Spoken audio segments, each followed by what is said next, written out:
رحم الله من قرأ الفاتحة. بسم الله الرحمن الرحيم. الحمد لله رب العالمين الرحمن الرحيم صراط المستقيم صراط الذين أنعمت عليهم غير المغضوب عليهم ولا الضالين. اللهم صل على محمد ولم يولد ولم يكن له كفوا أحد. بسم الله الرحمن الرحيم. اللهم صل على محمد ولم يولد ولم يكن له. بسم الله الرحمن الرحيم. أعوذ بالله من الشيطان الرجيم. بسم الله الرحمن الرحيم. الحمد لله الذي لم يتخذ ولدا ولم يكن له شريك في الملك ولم يكن له ولي من الذل وكبره تكبيرا.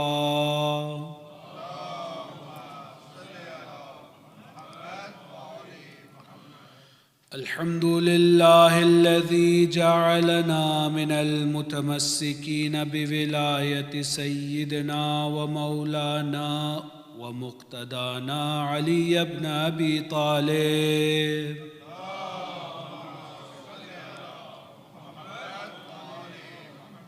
ثم الصلاة والسلام والتحية والإكرام على النبي الأمي المكي المدني سيدنا ومولانا ومولى الثقلين بالقاسم محمد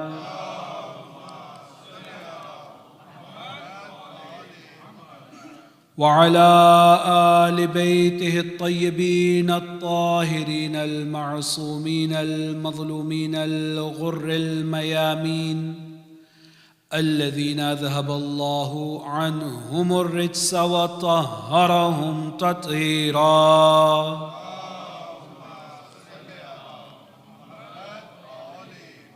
ولعنة الدائمة على أعدائهم من حين عداوتهم إلى قيام يوم الدين. أما بعد، فقد قال الله الحكيم في كتابه الكريم وقوله الحق: بسم الله الرحمن الرحيم. قد أفلح من زكاها وقد خاب من دساها. آمنا بالله وصدق الله العلي العظيم.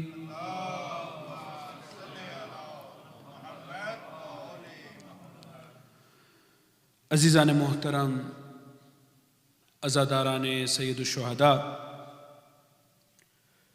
سلسلہ گفتگو اپنی 5ویں منزل میں آج داخل ہوا چاہتا ہے۔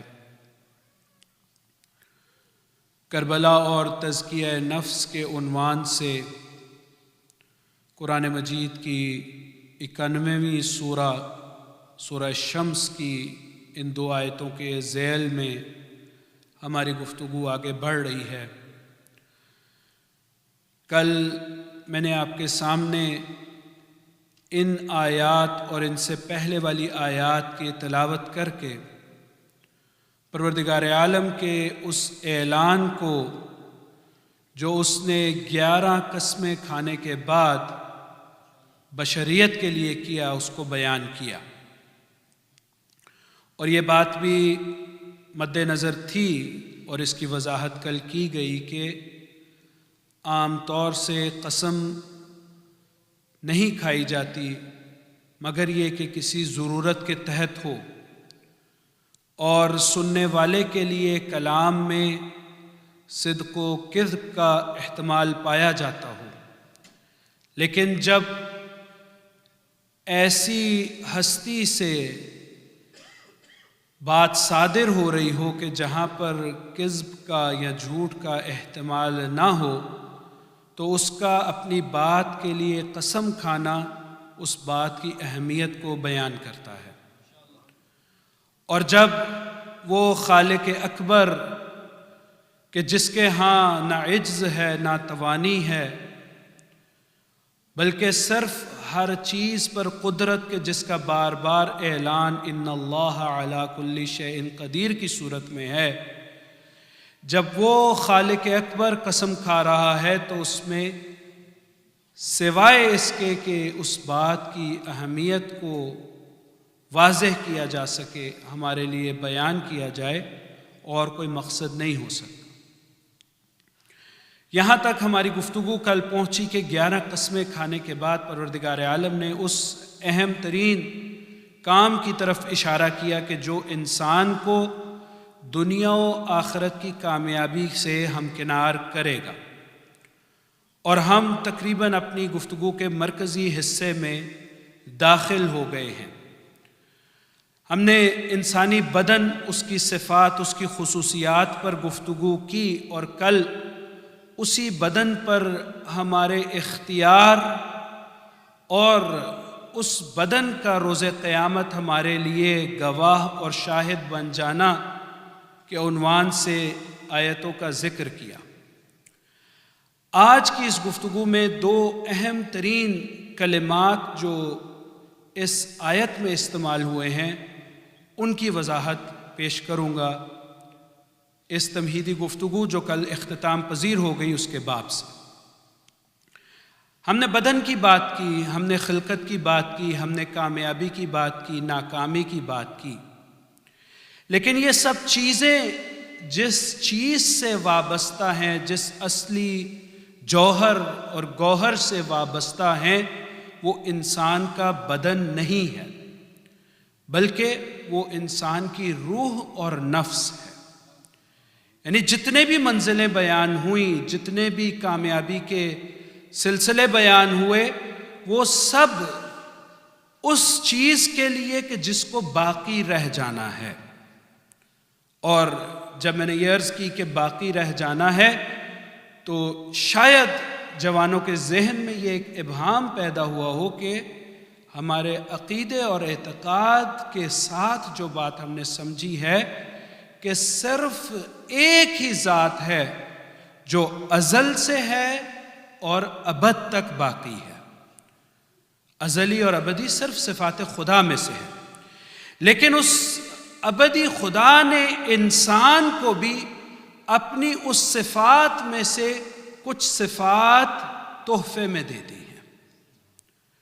اب وہ صفات جب پروردگار عالم کی طرف سے انسان کو اس کے معیار اور امتحان کے بعد اس کے صلے میں ملتی ہیں، تو وہ انسان جو کہ اس دنیا میں انسان بن کر آیا تھا، جس کو بشر بنا کر بھیجا تھا، وہ انسان الہی صفات کا مظہر بن جاتا ہے اور وہ تصرف کرتا ہے۔ وہ انسان وہ کام کو انجام دیتا ہے اللہ کی اجازت سے اور اللہ کے اذن سے کہ انسان کی عقل خیرہ رہ جاتی ہے، دنگ رہ جاتا ہے انسان۔ تو یہ انسانی بدن کا کمال نہیں بلکہ انسانی نفس کا کمال ہے، انسانی روح کا کمال ہے، کیونکہ اس عالم کے بعد انسان جس عالم میں اٹھایا جائے گا اس عالم کی صفت یہ ہے کہ وہ نامحدود ہے، اور اگر نامحدود نہیں بھی ہے تو انسانی عقل اس کی محدودیت کو سمجھنے سے قاصر ہے۔ ظرف زمان و مکان سے آشنا انسانی دماغ اس عالم کی وسعتوں کا، اس کی نہایتوں کا احاطہ نہیں کر سکتا۔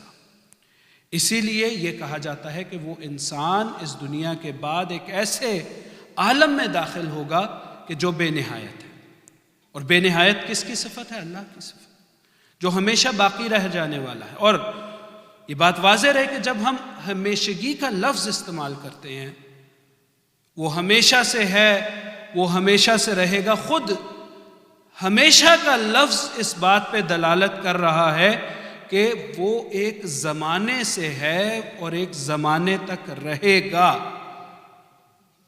اور یہ صفت ہم اجالتاً یا جلدی سے گفتگو میں استعمال تو کرتے ہیں، لیکن اگر انسان اپنی فکر کو تھوڑا سا پرواز کرائے اور اس کو بلند کرے تو انسان کو سمجھ آئے گی کہ حتیٰ ہمیشہ کا لفظ بھی مالک کے لیے اور بارگاہ ربوبیت کے لیے مناسب نہیں ہے، کیونکہ یہ بھی زمانے کی قید رکھتا ہے۔ یعنی ہمیشہ سے مراد وہ ہمیشہ سے، یعنی ایک زمانے سے ہے اور ایک زمانے تک رہے گا، جبکہ پروردگار کی ذات زمان و مکان سے بالا تر ہے۔ یہ انسان کے ذہن کی کمی ہے، کجی ہے، محدودیت ہے کہ انسان اس ذات باری تعالیٰ کی صفات کو بیان ہی نہیں کر سکتا۔ اور اس کی ایک بڑی واضح دلیل یہ ہے کہ جو انسان کی صفات میں بیان ہو جائے تو پھر وہ خدا ہی کیا ہوا۔ جو میری عقل میں سما جائے، جو میری گفتگو میں جس کا احاطہ ہو جائے، تو پھر وہ محدود ہو گیا، چاہے کتنا ہی وسیع کیوں نہ ہو، چاہے کتنا ہی بڑا زمانہ تصور کر لے۔ جب زمانے کی قید آ گئی تو وہ محدودیت میں آ گئی، اور جو محدود ہو گیا وہ خدا نہیں ہوا کرتا، وہ خالق نہیں ہوا کرتا۔ تو اب انسان کے نفس کو باقی رہنا ہے۔ اب جب باقی رہنا ہے تو اسی کو کہا کہ یہی انسان کا اصل جوہر ہے۔ تو پھر یہ ہے کیا؟ اس کی ماہیت کیا ہے؟ اس کی حقیقت کیا ہے؟ قرآن مجید میں بہت سی آیتیں انسان کو نفس کے بارے میں اور جو ذات حقیقی ہے، اب آئندہ آنے والی چند گفتگو میں جب ذات حقیقی کا لفظ میں استعمال کروں گا تو اس سے مراد یہ بدن نہیں ہے، کیونکہ ہم نے کل اس بات کو طے کر لیا کہ یہ بدن ایک خاص زمانے کے لیے ہمارے ساتھ ہے۔ بے شک اللہ کی عطا ہے، بے شک قدرت کا کرشمہ اور شاہکار ہے، لیکن ہمیشہ باقی نہیں رہ جانا۔ یہ اسی دنیا کے لیے ہمارے ساتھ باقی ہے، لیکن جس کو رہ جانا ہے وہ انسان کا نفس ہے، وہ انسان کی حقیقت ہے۔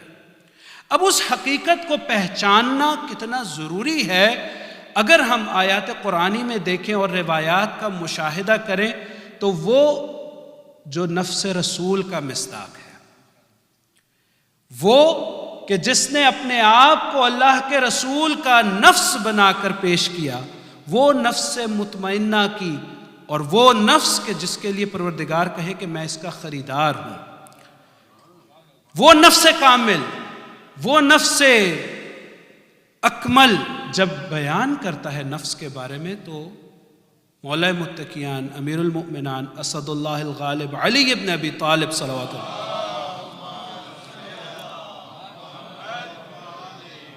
کا ارشاد ہے کہ، اور آپ کی سنی ہوئی حدیث ہوگی، اس کو زبانی یاد کیجیے اور اس کی ہمیشہ فکر کیجیے، من عرف نفس فقد عرف ربہ۔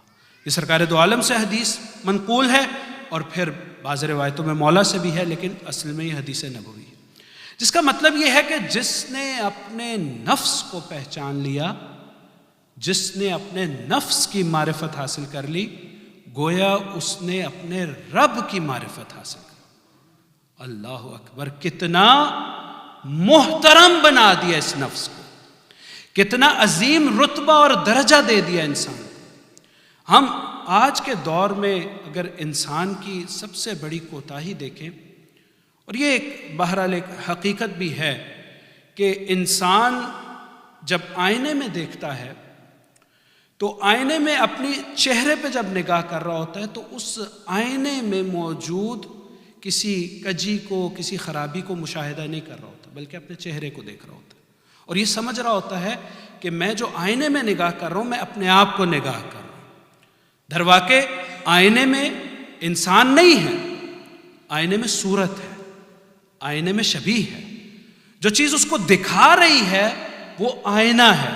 تو انسان بعض اوقات ان فرعی چیزوں میں، وہ آئینے میں نظر آنے والا اصل انسان ہے، یا جو آئینے کے سامنے کھڑا ہے وہ اصل انسان ہے، لیکن ہم اس طرح سے اس فرع میں، اس شبیہ میں گم ہو جاتے ہیں کہ اصل سے غافل ہو جاتے ہیں۔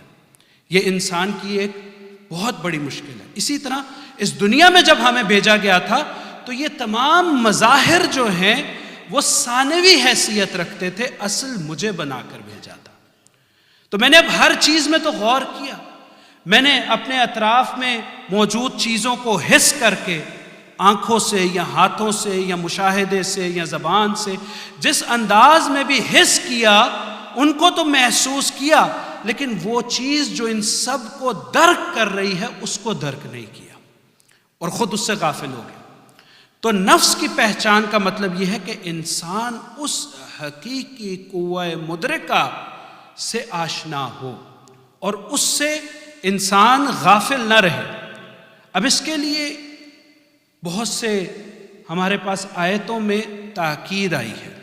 مثال کے طور پہ ایک قرآن مجید کی آیت ارشاد فرماتی ہے، اور دیکھیں کس حد تک میں نے جیسے آپ سے کہا کہ انسان بعض اوقات غافل ہو جاتا ہے اور سمجھتا نہیں ہے۔ قرآن مجید کی آیت ارشاد فرماتی ہے، بسم اللہ الرحمن الرحیم، وَلَقَدْ ذَرَأْنَا كَثِيرًا مِّنَ الْجِنِّ وَلَقَدْ ذَرَأْنَا لِجَهَنَّمَ كَثِيرًا مِّنَ الْجِنِّ وَالْإِنسِ، کہ بے شک ہم نے جہنم کو بہت سے ایسے انسانوں اور جنوں سے بھر دیا ہے۔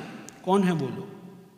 لَهُمْ قُلُوبٌ لَا يَفْقَهُونَ بِهَا، ان کے پاس دل ہیں لیکن وہ اس دل سے سمجھتے نہیں ہیں۔ شاید یہ تھوڑا سا ثقیل ہے، لیکن اگلی آیت یا اگلا جملہ سمجھنے کے لیے آسان تر ہے۔ یعنی جن کے پاس دل ہے لیکن وہ اس دل سے سمجھتے نہیں ہیں۔ وَلَهُمْ أَعْيُنٌ، ان کے لیے آنکھیں ہیں، لَا يُبْصِرُونَ بِهَا، لیکن وہ ان آنکھوں سے دیکھتے نہیں ہیں۔ وَلَهُمْ آذَانٌ لَا يَسْمَعُونَ بِهَا، ان کے لیے کان ہیں لیکن وہ ان کانوں سے سنتے نہیں ہیں۔ سورہ اعراف 179۔ کیا مراد ہوئی اس سے؟ دل ہیں سمجھتے نہیں ہیں، آنکھیں ہیں دیکھتے نہیں ہیں، کان ہیں سنتے نہیں ہیں، اور پھر بعد کا آیت کا حصہ پہلے بیان ہو چکا، اولئک کالانعام بل ھم اضل۔ تو یہ وہ کون لوگ ہیں کہ جن کے پاس اللہ نے یہ صلاحیتیں تو دی ہیں؟ انسان کے پاس جو 5 حصے ہیں، جو کہتے ہیں ہم فیکلٹیز انسان کی ہیں، جس سے انسان کسی چیز کو درک کرتا ہے، چھو کے درک کرتا ہے، دیکھ کے درک کرتا ہے، سونگھ کے درک کرتا ہے، چکھ کے درک کرتا ہے، سن کے درک کرتا ہے، کسی بھی خارجی چیز کا ادراک حاصل کرتا ہے تو وہ ان 5 حصوں کے ذریعے، حواس خمسہ کے ذریعے حاصل کرتا ہے۔ لیکن آیت اس چیز پہ دلالت کر رہی ہے کہ انسان دیکھ رہا ہے، اگرچہ وہ دیکھ رہا ہے لیکن نہیں دیکھ رہا۔ تو اس سے پتہ یہ چل رہا ہے کہ ان مادی چیزوں کو دیکھنے کے لیے یہ آنکھ خلق نہیں ہوئی تھی، بلکہ یہ آنکھ اس لیے خلق ہوئی تھی کہ مخلوق کو دیکھ کر انسان خالق کا ادراک حاصل کرے، مخلوق کو سن کے اس بنانے والے کا احساس کر سکے۔ یعنی اس لیے کہا کہ نفس میں غور و فکر اس لیے ہے کہ انسان اپنے نفس کے ذریعے اس نفس کے بنانے والے کی طرف پلٹے۔ انسان کہتا ہے مجھے کسی دلیل کی ضرورت ہے، مجھے استاد کی ضرورت ہے، مجھے گائیڈ کی ضرورت ہے۔ اللہ کہتا ہے نہیں، انسان کو سب سے پہلے، اسی لیے آیت کہتی ہے فطرت اللہ التی فطر الناس علیہا، کہ انسان کی فطرت میں اللہ نے توحید بھی رکھ دی ہے اور عقیدہ خداوندی بھی رکھ دیا ہے۔ صرف یہ ہے کہ انسان اپنے اندر رجوع کرے، انسان اپنے نفس کی طرف رجوع کرے۔ اگر انسان اپنے نفس پہ غور کرے گا تو اس کو سمجھ آئے گی۔ اس لیے کہا وَسَنُرِيهِمْ آيَاتِنَا فِي الْآفَاقِ، کہ ہم نے انسان کو آفاق میں آیتیں دکھائیں۔ اور پھر آیت یہاں پر ختم نہیں، آیت کا نشان ہے سورہ ذاریات 20 نمبر اور 21 نمبر، صلوات بھیجے محمد وآل محمد پر۔ سورہ فصلت 53ویں آیت، سنوریہم آیاتنا فی الآفاق، کہ ہم نے انسان کو جہانوں میں اپنی آیتیں دکھا دی ہیں، اپنی نشانیاں دکھا دی ہیں۔ وفی انفسہم، اور اپنے نفسوں میں بھی ان کو نشانیاں دکھا دی ہیں۔ کس لیے؟ حتی یتبین لہم انہ الحق، اس لیے کہ وہ اپنے نفس کی طرف غور کرے اور پھر حق کو پہچانے۔ اب یہ نفس کی ماہیت کیا ہے؟ افلاطون سے لے کے آج کے اس دور تک ہر فلسفی نے نفس کے موضوع پر گفتگو کی ہے۔ اب جو لوگ فلسفے سے شغف رکھتے ہیں، مطالعہ کرتے ہیں، وہ جانتے ہیں، چاہے وہ افلاطون ہو، چاہے وہ ارسطو ہو، چاہے وہ اس کے بعد آنے والے مسلمان یا غیر مسلمان فلاسفرز ہوں، ہر ایک نے انسان کے وجود کے متعلق بحث کی ہے کہ انسان کے وجود میں دو مادے ہیں، ایک اس کا بدن جو مادی ہے اور ایک اس کی روح یا نفس جو غیر مادی یا مجرد ہے۔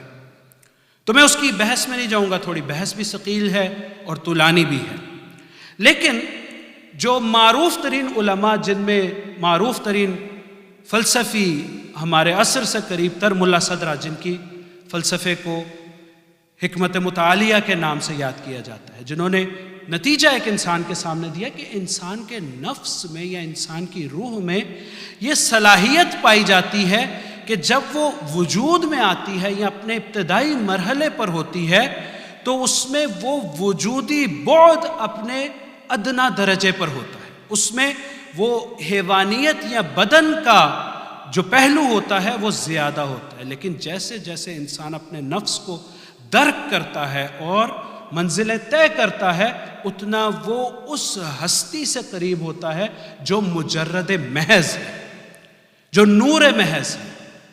انسان، اسی لیے یہ کہا گیا کہ نفس کی طہارت صرف اس لیے ضروری نہیں ہے کہ انسان اپنے آپ کو کسی منزل پر پہنچا دے جو اس کے لیے دنیاوی طور پہ فائدہ مند ہو، ہم اہل بیت کے ماننے والوں کے لیے یہ اور بڑھ کر ہو جاتی ہے، کیونکہ ہم ان ہستیوں پہ اعتقاد رکھتے ہیں، ہم ان ہستیوں کو مانتے ہیں کہ جن کے بارے میں ہم زیارتوں میں کیا پڑھتے ہیں، وَكُنْتُمْ فِي أَصْلَابِ الشَّامِحَةِ وَالْأَرْحَامِ الْمُطَهَّرَةِ لَمْ تُنَجِّسْكَ الْجَاهِلِيَّةُ بِأَنْجَاسِهَا، کہ تم تو وہ پاک صلبوں میں وہ ہستیاں تھیں کہ جن کو اللہ نے ہر قسم کی نجاست یا رجس سے، ہر قسم کی نقص سے دور رکھا ہے۔ تو جب ہم ان ہستیوں سے قرب حاصل کرنا چاہتے ہیں تو ہمیں خود کو بھی طہارت حاصل کرنی ہوگی۔ اب یہ طہارت ظاہری بھی ہے اور طہارت نفسانی بھی ہے۔ نفسانی طہارت کے لیے اب نفس کا تزکیہ بہت ضروری۔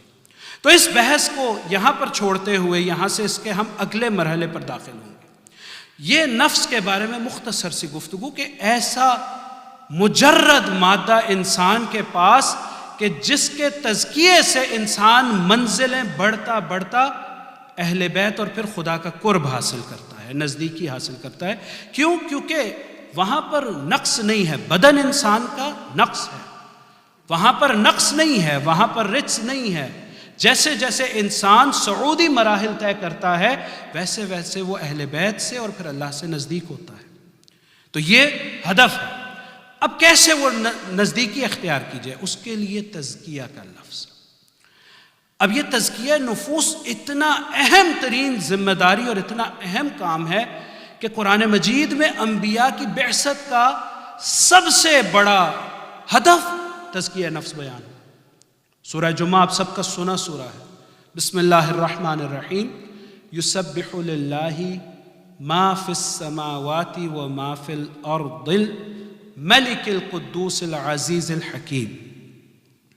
تسبیح ہے اس ذات کی کہ جس کے قبضہ قدرت میں جو بھی آسمانوں اور زمین میں ہے وہ اس کی تسبیح کرتے ہیں۔ هو الذی، دوسری آیت ہماری شاہد مثال، هو الذی، وہ ذات، بعث فی الامیین رسولا، کہ جس نے امیوں میں رسول کو بھیجا۔ اور وہ رسول کیا کرے گا؟ یتلو علیہم آیاتہ، کہ وہ اس کی آیتوں کی تلاوت کرے گا۔ اس کے بعد کیا؟ وَيُزَكِّيهِمْ، اس کے بعد کیا؟ وَيُعَلِّمُهُمُ الْكِتَابَ وَالْحِكْمَةَ وَإِنْ كَانُوا مِنْ قَبْلُ لَفِي ضَلَالٍ مُبِينٍ۔ انسان قرآنی آیتوں میں تدبر کرے تو انسان کی زندگی کی مشکلات حل ہو جاتی ہیں، فکری مشکلیں، اجتماعی مشکلیں۔ قرآن تو خود دعویٰ کر رہا ہے کہ یہ بیماریوں کی بھی شفا ہے۔ انسان قرآن کی طرف رجوع تو کرے۔ تو کہا بعثت انبیاء کا مقصد ہم یہی سمجھتے ہیں، انبیاء آئے ہیں ہمیں قرآن کی تعلیم دیں گے۔ قرآن کہتا ہے ہاں انبیاء کی بعثت کا مقصد ضرور ہے کہ وہ تعلیم دے کتاب کی، لیکن وہ تعلیم اس وقت تک نہیں دی جا سکتی جب تک وہ نفوس کا تزکیہ نہ کر دے، جب تک وہ ان نفوس کو پاک نہ کر دے۔ پھر تزکیہ سے مراد کیا ہے؟ تزکیہ عربی زبان کا لفظ ہے، اور عربی زبان میں اس کے حروف اصلی زکاوا، جس کے دو معنی عربی لغت میں بیان ہوئے، ایک پاک کرنا، صاف کرنا، اور ایک ترقی، رشد، بڑھوتری۔ اور جو فقہی طور پہ ہم زکوٰۃ کا ذکر کرتے ہیں وہ بھی ان دونوں باب میں سے ہے۔ اور بعض اوقات ہم سوچتے ہیں کہ اب جب ہم اپنے مال کی زکوٰۃ، لوگ کچھ خوفزدہ رہتے ہیں۔ ایک قرآن کی تعلیمات میں سے مسلمان ہونے کے لیے، شیعہ ہونے کے لیے اہم ترین بات انسان اپنے مالی واجبات کی ادائیگی کرے۔ صدقہ، ڈونیشن، چیریٹی، یہ سب مستحبات ہیں۔ واجبات کیا ہیں؟ خمس و زکوٰۃ ہے۔ اگر خمس واجب ہے، اگر زکوٰۃ واجب ہے، تو جب تک وہ نہیں دی، چاہے وہ $5 کیوں نہ بنتی ہو، اور $1,00,000 کی چیریٹی دے دی ہے، وہ واجب اسی طرح باقی ہے۔ ہمیں کوشش کرنی چاہیے، ہم بعض اوقات متوجہ نہیں ہوتے اپنے واجبات کی طرف۔ خمس و زکوٰۃ واجبات میں سے ہے، اور خمس بھی زکوٰۃ کی ہی ایک فرع ہے۔ جو بھی اسلامی واجبات مالی حوالے سے ہیں وہ مجموعی طور پہ زکوٰۃ کہلاتے ہیں۔ ہاں، جو زکوٰۃ اصطلاح میں جسے کہتے ہیں ہم، وہ جو نصاب بیان ہوا فقہی ابواب میں کہ آپ کے پاس گیہوں ہے، گندم ہے، اور مویشی ہیں، یا کھجور ہے، یا جو بھی نصاب میں چیزیں بیان ہوئی ہیں، ان کی خاص مقدار ہو تو اس پر دینا ہے۔ لیکن خمس تو مالی منفعت پہ ہے، سال بھر کے اخراجات کے بعد جو آپ کے پاس بچت آ گئی، یعنی کہ جو کچھ آمدن ہے، آمدن پر نہیں۔ بعض اوقات لوگ ڈر جاتے ہیں کہ تو بہت بڑی بات، نہیں، آمدن پر نہیں، آپ کی آمدن کے سال بھر کے اخراجات نکال لینے کے بعد جو آپ کی بچت ہے، اس کا 5واں حصہ خمس کہلاتا ہے۔ اور یہ کس کے لیے ہے؟ یہ مال معین ہے امام کے لیے، اسی لیے اسے کہا گیا حق جناب سیدہ فاطمہ الزہرا سلام اللہ علیہ۔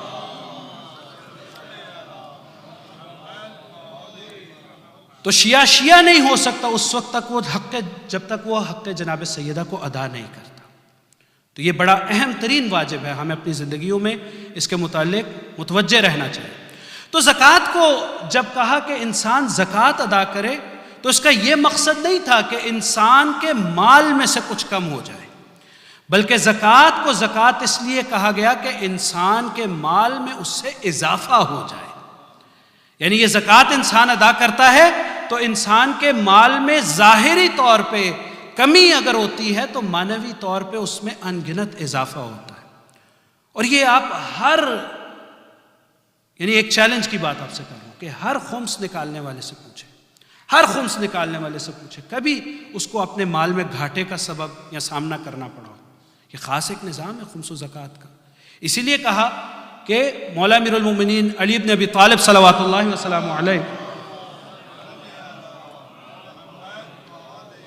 نے کہا کہ اگر تم چاہتے ہو کہ تمہارے مال میں برکت ہو، تمہارے اپنے آمدن میں برکت ہو، تو اپنے مال کی زکوٰۃ نکالو۔ اور پھر صرف یہی تک محدود نہیں کیا، بلکہ جس بھی چیز میں انسان کو بڑھوتری چاہیے، رشد چاہیے، ترقی چاہیے، اس کے لیے زکوٰۃ بتائی گئی اور بیان کرنی۔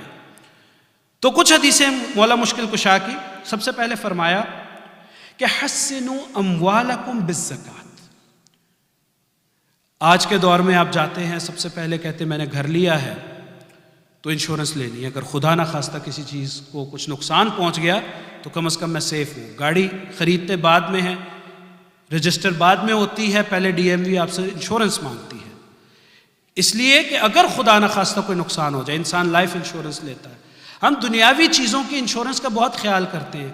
مولا مشکل کشا کہتے ہیں کہ اگر تم اپنے مال کی ضمانت چاہتے ہو اور اس سے انشورنس چاہتے ہو کہ جس سے بہتر کوئی انشورنس دے ہی نہیں سکتا، جو ہر چیز پر قادر ہے، اور پریمیم بھی کوئی ویسا نہیں کہ جو انسان کو پتہ ہی نہ ہو کیسے ہر مہینے ہی بڑھتا چلا جا رہا ہے، دکھایا کچھ اور فائن پرنٹ میں کچھ۔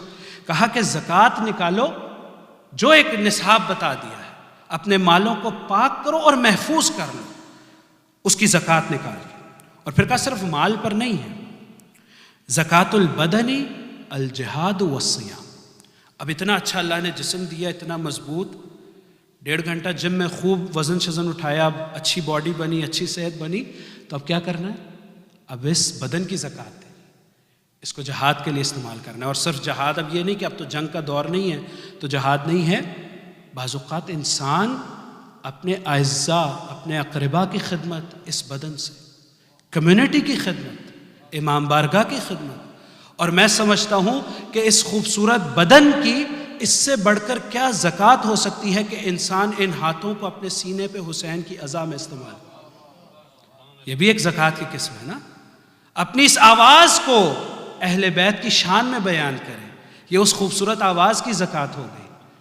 اپنے بدن کو اہل بیت کے ذکر کے لیے وقف کر دے، یہ اس بدن کی زکوٰۃ ہو گئی۔ تو مولا نے فرمایا کہ انسان کے بدن کی زکوٰۃ روزہ رکھنا اور جہاد ہے۔ اور پھر کہا کہ نعمتوں کی زکوٰۃ کیا ہے؟ اللہ نے اتنی نعمتیں دی، گاڑی دی، بنگلہ دیا، گھر دیا، بچے دیے، اولاد دی، پیسہ دیا، ہر چیز دی، اب اس کی کیا زکوٰۃ ہے؟ کہا المعروف زکوٰۃ النعم، اب اچھے کام کرو، نیکی کے کام کرو، اب اس کو کسی بری جگہ پہ خرچ نہ کرو، اب جو اللہ نے نعمتیں دی ہیں ان کو اللہ کے راستے میں بہترین طریقے سے خرچ کرو۔ اچھا، انسان بعض اوقات نعمتوں کو سوچتا نہیں ہے، حقیر لیتا ہے، جسے انگریزی میں کہتے ہیں فور گرانٹڈ لے لیتا ہے۔ مولا امیر المومنین فرما رہے ہیں کہ اللہ نے تمہیں ایک اور نعمت دی ہے، وہ کیا؟ وہ تمہارا جاہ و حشم ہے، تمہارا رتبہ ہے، تمہارا مقام ہے۔ اگر آپ اپنی فیملی میں حیثیت رکھتے ہیں، اپنی کمیونٹی میں حیثیت رکھتے ہیں، تو یہ ایک بہت بڑی نعمت ہے۔ اللہ نے ہر انسان کو اس قابل نہیں بنایا۔ آپ کے دفتر میں، آپ کے خاندان میں، آپ کے گھر میں لوگ آپ کی بات سنتے ہیں، آپ کا احترام کرتے ہیں، تو اب آپ کی کیا ذمہ داری ہے؟ آپ اس کو باقی رکھنا چاہتے ہیں، کیسے باقی رکھے؟ کہا اس کی زکوٰۃ نکالو۔ کیسے؟ کہا کہ اپنی اس حیثیت کو استعمال کر کے لوگوں میں پیار محبت بڑھاؤ۔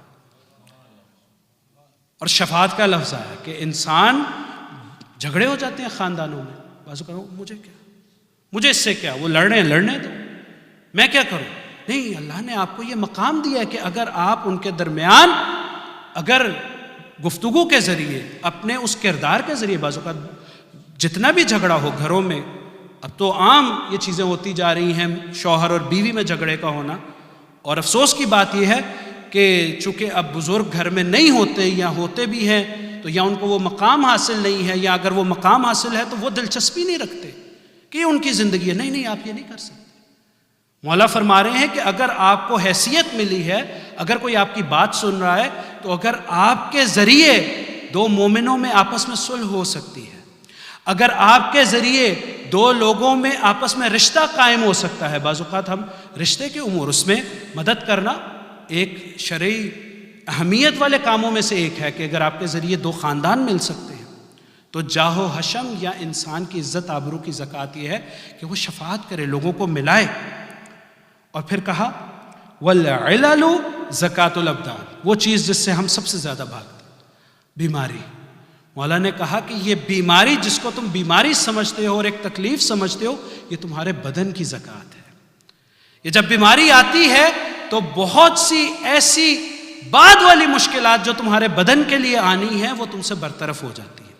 آج آپ تحقیق میں نہیں پڑھتے کہ وہ لوگ جن کو کبھی نزلہ زکام نہیں ہوتا، ان کا امیونٹی لیول اتنا ڈسٹرب ہو جاتا ہے کہ وہ بعض اوقات چھوٹی سی بیماری سے مر جاتا ہے۔ وہ نزلہ زکام جس کو ہم اپنے لیے آفت و وبا سمجھتے ہیں، امام کہہ رہے ہیں اس میں تمہارے لیے حکمت ہے۔ چھوٹی چھوٹی بیماریاں اور بعض اوقات بڑی بیماریاں امتحان ہیں۔ اور پھر کہا والعفو زکوٰۃ الظفر، ہاں اگر کبھی تمہیں کوئی کامیابی حاصل ہو جائے، کبھی تم کسی مسند پہ بیٹھ جاؤ، کبھی کسی موقع پہ کسی چیز کو فتح کر لو، تو اب اس کی بھی زکوٰۃ ہے۔ وہ یہ کہ اب عفو و بخشش کرو، اب لوگوں کو معاف کرو۔ بعض اوقات انسان دیکھتا ہے کہ کسی جھگڑے میں، چاہے وہ زبانی جھگڑا ہو یا کسی اور میں، انسان قوت پا لیتا ہے، تو وہ قوت پا کے کہتا ہے کہ اب تو مقام آیا ہے اس سے انتقام لینے کا۔ مولا مشکل کشا کہہ رہے ہیں کہ یہ وقت آیا ہے اس کو معاف کرنے کا۔ اور یہ صرف کہا نہیں، اس موقع پہ کہ جب وہ ملعون خندق پار کر کے آ گیا، اور پھر جب مولا اس کے سینے پہ سوار ہو کر اس کا سر تن سے جدا کرنا چاہتے ہیں، تو اس موقع پہ جب اس نے گستاخی کی اور لعاب دہن پھینکا تو مولا نے اٹھ کے ایک چکر کاٹا۔ اور پھر جب بعد میں پوچھا، جب اس کو فنار کیا کہ آپ نے ایسا کیوں کیا، تو مولا نے وہ جملہ کہا کہ اگر اس موقع پہ میں اس شخص کی عمرو بن عبد ود کی گردن کو اگر اس کے سر سے جدا کرتا تو اس میں میرے غصے یا غیظ کا بھی عنصر پایا جاتا. میں نہیں چاہتا تھا کہ میری عبادت میں سوائے خدا کے کوئی نیت شامل ہو.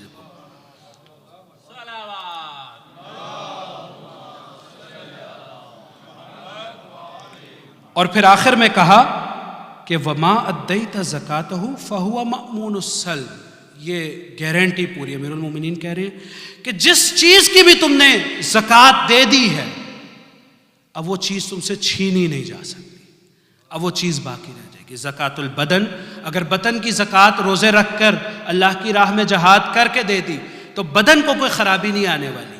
اسی طرح کہا ایک اور حدیث میں زکوٰۃ العلم یا نشر، یہ علماء کے لیے یا آپ لوگوں کے لیے کہ اگر علم آیا ہے اس علم میں چاہتے ہو اضافہ ہو تو اس کو پھیلاؤ، نشر کرو. اگر علم کی کوئی بات ملی ہے گھبرائیے نہیں، بلکہ اس کو نشر کریں. اس سے نہ صرف یہ کہ وہ جائے گی نہیں بلکہ وہ ہمیشہ باقی رہ جائے گی، وہ تو چرایا ہی نہیں جا سکتا.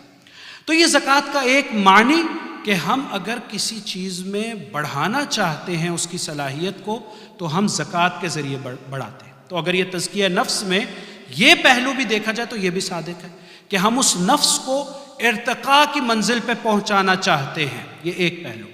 دوسرا پہلو زکوٰۃ کا یا دوسرا معنی عربی لغت میں صاف کرنا یا پاک کرنا ہوتا ہے.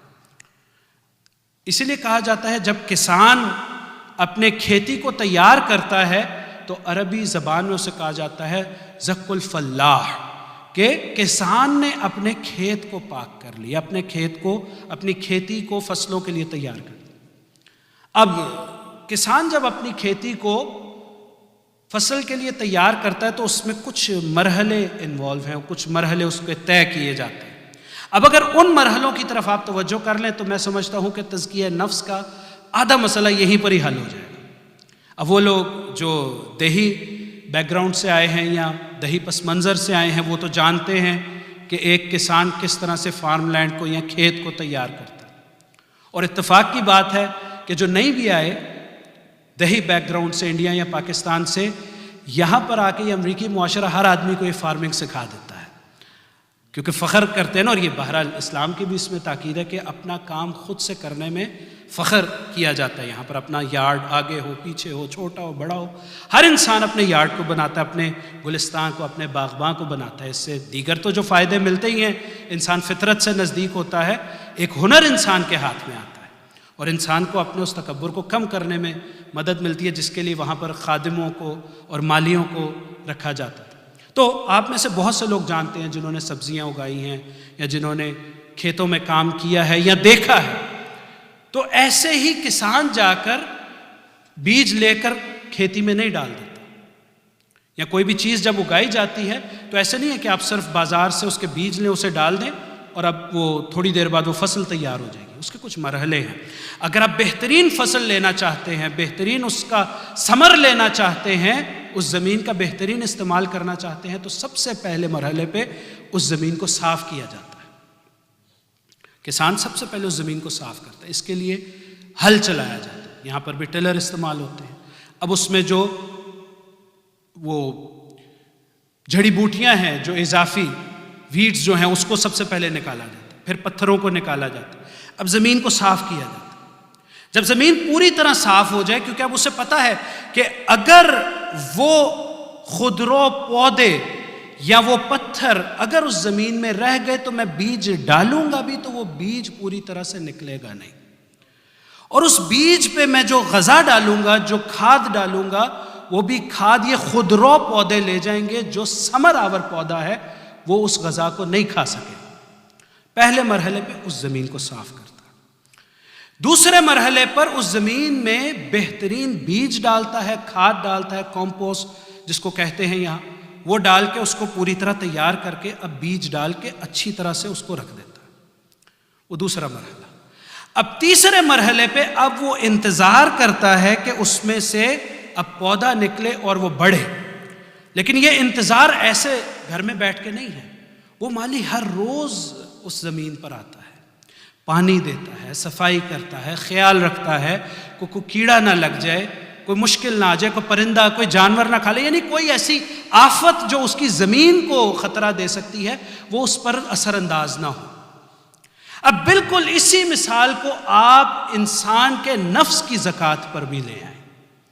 انسان کے نفس کی زمین بہت سے گناہوں سے آلودہ ہے، اس میں جھوٹ بھی ہے، اس میں غیبت بھی ہے، اس میں تکبر بھی ہے۔ کیا وجہ ہے؟ میں مجلس سنتا ہوں، سمجھ نہیں آتی، میں نماز پڑھتا ہوں، مزہ نہیں آتا، میں قرآن سنتا ہوں، سننے کا دل نہیں چاہتا، گانا سنتا ہوں تو لطف آتا ہے، میں غیبت کرتا ہوں تو بہت مزہ آتا ہے، جب کوئی اچھی بات کرنے لگتا ہوں تو دلچسپی نہیں ہوتی، میں مجلس میں آتا ہوں، مصائب سنتا ہوں، آنکھوں میں رونا نہیں آتا۔ کیا وجہ ہے؟ اس کا مطلب ہے کہ وہ سرزمین نفس میں آلودگی پائی جاتی ہے، وہ اضافی جڑی بوٹیاں، وہ پتھر، وہ موانع جن پہ میرے نفس کو پروان چڑھنا تھا وہ روک رہے ہیں، وہ گناہ میرے کانوں پہ حائل ہو رہے ہیں کہ وہ جو لذت قرآن ہے، لذت تلاوت قرآن ہے، وہ گناہ مانے ہو رہے ہیں۔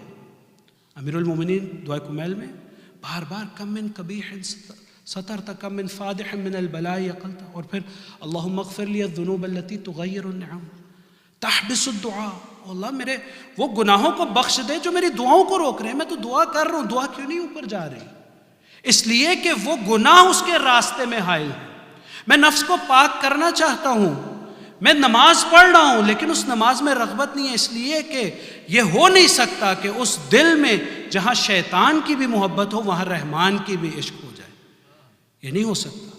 اس زمین میں اگر انسان طہارت کا بیج بونا چاہتا ہے تو سب سے پہلے ضروری ہے کہ وہاں سے گناہوں کی انسان مشکلات کو دور کرے۔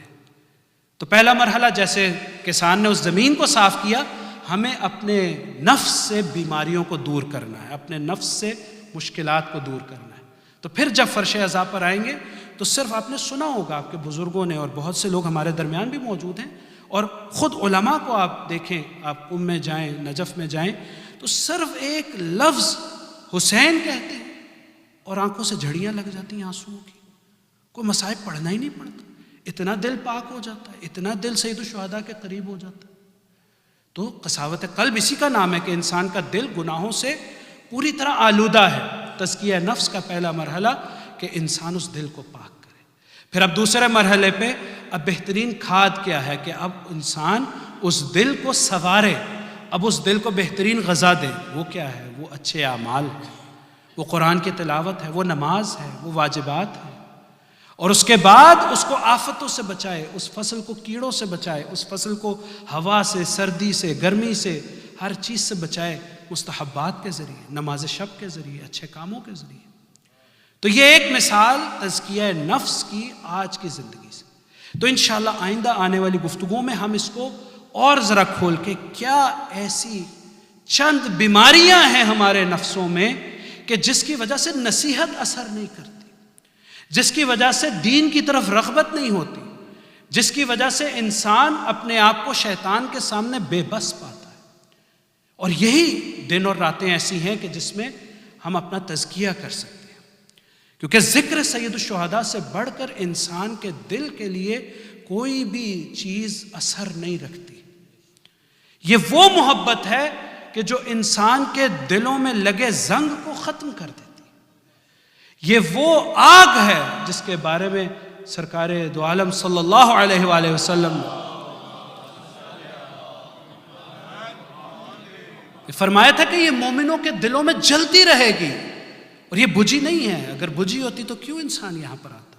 ہاں، کم ہو جاتی ہے تو انہی کے ذکر سے یہ بڑھے گی، انہی کی بارگاہ سے یہ پروان چڑھے گی اور انسان اپنی اصلاح کرے گا۔ اور سید الشہداء نے یہی مرحلے پہ لوگوں کو بلا کے، کل ہور کا میں نے ذکر کیا کہ کیسے وہ شخص جو گناہوں کی دلدل کی طرف تھا، صرف ایک نظر عنایت سید الشہداء سے وہ علیہ السلام بن گیا۔ جب وہ بن سکتا ہے تو ہم کیوں نہیں بن سکتے؟ اور ایک ایک کے ساتھ یہ کیا مولا نے، کسی کو وہاں پر گفتگو کر کے بدلا اور کسی کو خط لکھ کر بلایا۔ آج 4 محرم گزر گئی، شاید یہ وہی وقت تھا کہ جب شمر کا کاروان کربلا میں داخل ہوا۔ وقت گزرتا جا رہا تھا، 2 محرم کو آمد ہوئی، کربلا میں خیمے لگ گئے۔ دشمنوں کی صفیں ہر روز بڑھتی چلی جا رہی ہیں۔ کبھی نقارے بجتے، آج اتنے ہزار لوگ آئے، کبھی نقارے بجتے، آج شمر آ گیا، کبھی نقارے بجتے ہی۔ ایک دفعہ جناب زینب نے سرکار سید الشہداء کو بلایا، کہا بھیا سنتے نہیں آپ کہ آج یہ لشکر آیا، آج وہ لشکر آیا؟ بھانپ گئے، امام ہے نا۔ کہا ہاں میں نے بھی خط لکھا ہے، ہماری نصرت کو بھی کوئی آئے گا، جیسے کہہ رہے ہوں کہ پریشان مت ہونا، ہماری مدد کو بھی کوئی آئے گا۔ میں نے کل شراف کی منزل کا واقعہ آپ کے سامنے پڑھا، وہاں سے روانہ ہوئے تو مولا نے پرچم اپنے ساتھ لیے ہوئے تھے، تو اب پرچم تقسیم کرنے شروع کیے، ہر ایک کی ذمہ داری لگائی کہ کون کس حصے کو سنبھالے گا۔ میسرہ کا پرچم زہیر کو دیا، قلب لشکر کا پرچم سرکار وفا کو دیا۔ پرچم دیتے جاتے ہیں، اب ایک پرچم رہ گیا، وہ سرکار سید الشہداء نے اپنے پاس رکھا۔ کسی نے کہا مولا یہ کس کے لیے پرچم ہے، یہ ہمیں دیجیے، ہمیں عطا کیجیے۔ کہا اس پرچم کو لینے والا آئے گا۔ بس عزادارو، وہ حسین کا بچپن کا ساتھی کوفہ میں اپنے گھر میں ہے، داخل خانہ حبیب بیٹھے ہیں کہ دروازے پہ دستک ہوئی، لب کے دروازے کی طرف۔ پوچھا کون؟ کہا انا برید الحسین، اللہ کہ میں حسین کا قاصد ہوں۔ جلدی سے بتاؤ کیا کہا مولا نے؟ مولا نے خط دیا آپ کے لیے۔ اب حبیب کی محبت کا اندازہ کیجئے، بے قرار ہو گیا، مولا کا خط آیا، میرے آقا کا خط آیا۔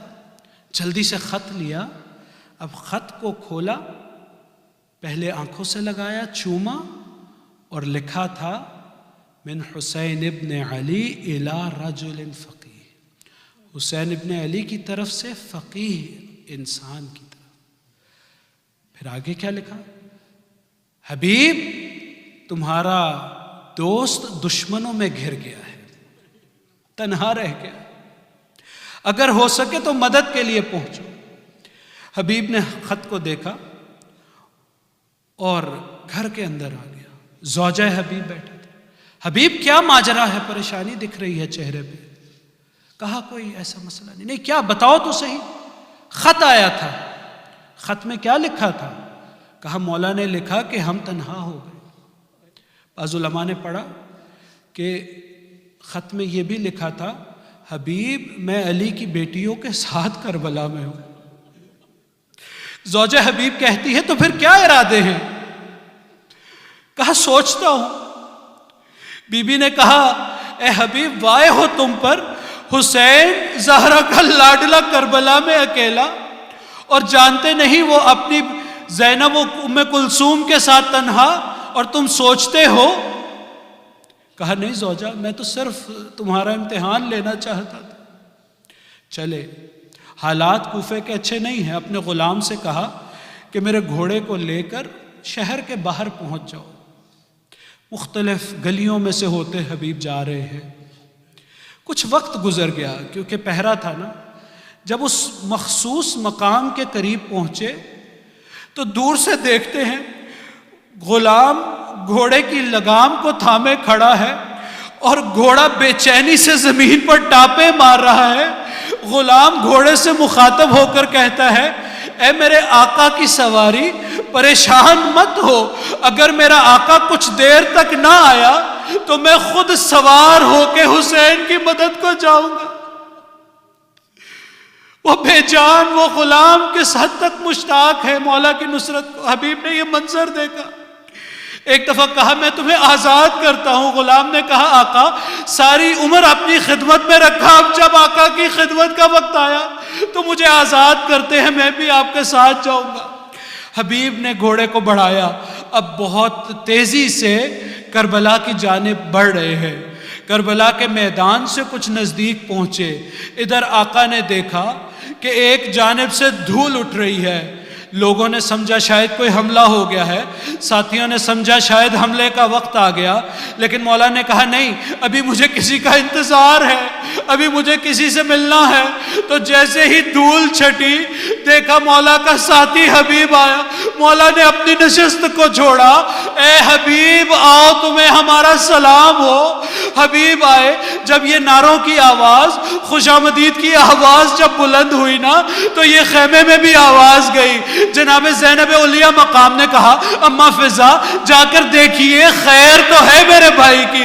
جناب فضا باہر تشریف لائیں، کہا یہ شور و غوغا کیسا ہے، یہ آوازیں کیسی ہے، کہیں دشمن سے تو خطرہ نہیں ہوا؟ کہا نہیں، آقا کا بچپن کا دوست حبیب آیا ہے۔ ایک دفعہ جناب فضا گئی، اندر جا کے جناب زینب کو خبر دی۔ سیدہ زینب نے فرمایا فضا جا کر حبیب کو میرا سلام کہلوا دیجئے۔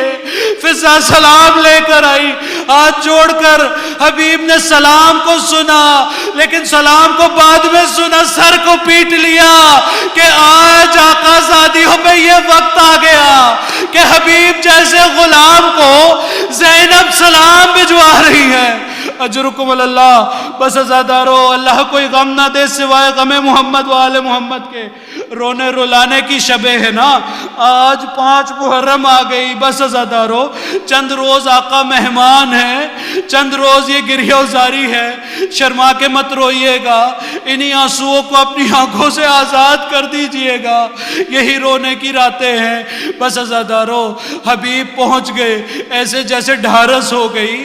7 محرم کو تاریخوں نے لکھا حبیب پہنچے تھے، اب 2 دن گزرے کہ ایک شب عاشور کا منظر تاریخ نے لکھا۔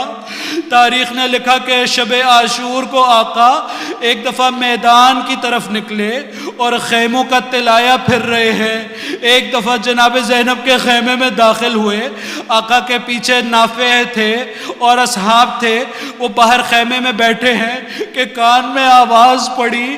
جناب زینب نے پوچھا بھیا کیا آپ نے اپنے ساتھیوں کو آزما لیا ہے، کہیں ایسا نہ ہو کل آپ کو تنہا چھوڑ دے۔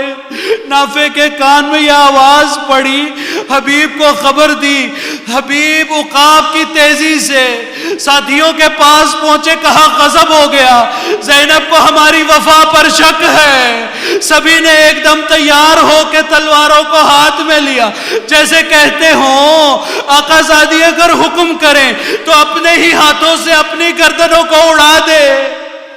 اجرکم اللہ، ازادارو ایسے اصحاب با وفا۔ بس شب عاشور گزری، روز عاشور آیا، ظہر کا وقت قریب ہوا۔ اب ایک صحابی ہے ابو سمامہ سیداوی، آقا کے پاس آئے، آقا سے کہا مولا وقت نماز ہوتا ہے، دل چاہتا ہے اس دنیا سے رخصت ہونے سے پہلے ایک نماز آپ کے ساتھ پڑھ لے۔ مولا نے ایک لمحے کو توقف کیا اور پھر کہا قد ذکرت الصلاۃ، تو نے نماز کی یاد دہانی کرائی، اللہ تجھے مسلین میں سے شمار کرے، نماز پڑھنے والوں میں سے شمار کرے، لیکن اب وقت نماز ہوا۔ جیسے کہنا چاہتے ہوں کہ تو نے نماز کے لیے خیال کیا لیکن شاید وقت کا حساب نہیں کر سکا، امام تو وقت کے کسی بھی حصے کو جانتا ہے۔ بس عزادارو ادھر نماز کا وقت ہوا، مولا نے کہا حبیب جا کر اجازت لو، دشمنوں سے کہو کہ ہم نماز پڑھنا چاہتے ہیں۔ حبیب لشکر اعداء کی طرف بڑھے اور جا کر کہا کہ وقت نماز ہے، ہمیں مہلت دو کہ نماز پڑھے۔ ادھر سے اس ظالم نے، حسین ابن تمیم نے آگے سے ایک ایسا گستاخانہ جملہ کہا، رجل فقیہ ہے نا، رجل فقیہ تاب نہ لا سکے، اس ظالم نے کہا کہ حسین سے کہو اس کی نماز کہاں قبول ہے، کس لیے نماز پڑھنا چاہتے ہیں۔ حبیب کو ایک دم جلال آیا، کہا اے لعین تیری نماز قبول ہوگی اگر نواز رسول کی نماز قبول نہیں. بس اسی طرح جھپٹے. ادھر حسین نے دو اصحاب کو کھڑا کیا, سعید اور زہیر کھڑے ہو گئے. مولا نے نماز پڑھنی شروع کی. اب سینوں پہ تیر لے رہے ہیں. ادھر زہیر اور سعید سینے پہ تیروں کو لے رہے ہیں. ادھر حبیب دشمنوں سے نبرد آزما ہے. نماز خوف بڑی سرعت سے پڑھی گئی. ابھی نماز پوری طرح ختم نہ ہوئی کہ سعید نے اس دنیا سے اپنے آپ کو رخصت کیا. ادھر حبیب کی آواز آئی, وعلیک السلام, مولا آخری سلام قبول کیجئے. مولا نے جیسے ہی یہ سنا کہا, اے حبیب میرا سلام قبول کرو. تم وہ تھے جو ایک رات میں قرآن ختم کیا کرتے تھے. اجرکم اللہ. بس ازادارو, اس کے بعد مولا نے ایک جملہ کہا, بڑا عجیب جملہ ہے, بہت سی جگہوں پر نہیں کہا, بہت سے شہداء ہیں, لیکن یہ بچپن کا دوست ہے نا. جب مولا نے وہ جملہ کہا, اس کے بعد تاریخوں نے لکھا کہ مولا کے چہرے پہ آثار شکستگی نمودار ہوئے, جیسے مولا کو حبیب کی موت نے, حبیب کی شہادت نے توڑ کر رکھ دیا. تاریخ نے کہا آثار شکستگی چہرے پر ہیں. میں کہوں گا ابھی تو آثار شکستگی ہے نا, ابھی کچھ ہی دیر میں جب باوفا آواز دے گا تو نہ صرف چہرے پہ آثار ہوں گے, مولا اپنی کمر کو پکڑ کے کہیں گے, الان انکسر ظہری عباس, تم کیا کہے, حسین کی کمر ٹوٹ گئی. انا للہ وَإِنَّا إِلَيْهِ راجعون. وَسَيَعْلَمُ الَّذِينَ ظَلَمُوا أَيَّ مُنْقَلِبٍ يَنْقَلِبُونَ. بار الہ تجھے واسطہ محمد و آل محمد کا اس عبادت کو قبول و منظور فرما. اس عبادت کے توسط سے ہم سب کے, ہمارے والدین کے گناہان کبیرہ صغیرہ کو معاف فرما.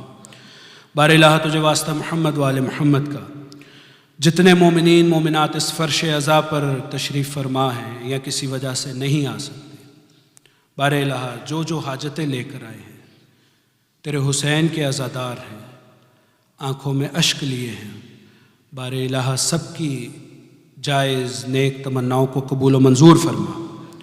بار الہ تجھے واسطہ محمد و آل محمد کا میرے بچے جوان یہاں جتنے بھی بیٹھے ہیں, بار الہ ان سب کو, اور بچیاں, ان سب کو اپنے اپنے مقاصد میں دنیا و آخرت میں کامیابی و کامرانی عطا فرما.